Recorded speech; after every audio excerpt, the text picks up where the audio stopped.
There is a town in Pennsylvania where the ground has been on fire for over 60 years. In 1962, a trash fire in Centralia accidentally lit an underground coal seam. The fire spread beneath the streets. The ground started cracking open. Carbon monoxide seeped into basements. Sinkholes appeared overnight. The government eventually bought out almost every resident, demolished most of the buildings, and erased the zip code. But here is the part that gets me. A small group of people refused to leave. They turned down the money. They stayed. Right above an underground fire that geologists say will keep burning for another 250 years. Today, Centralia looks like a ghost town.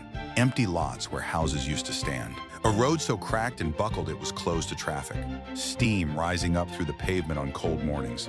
And somewhere in the middle of all that, a few people still live there. Still call it home. The fire did not drive them out. Nothing did.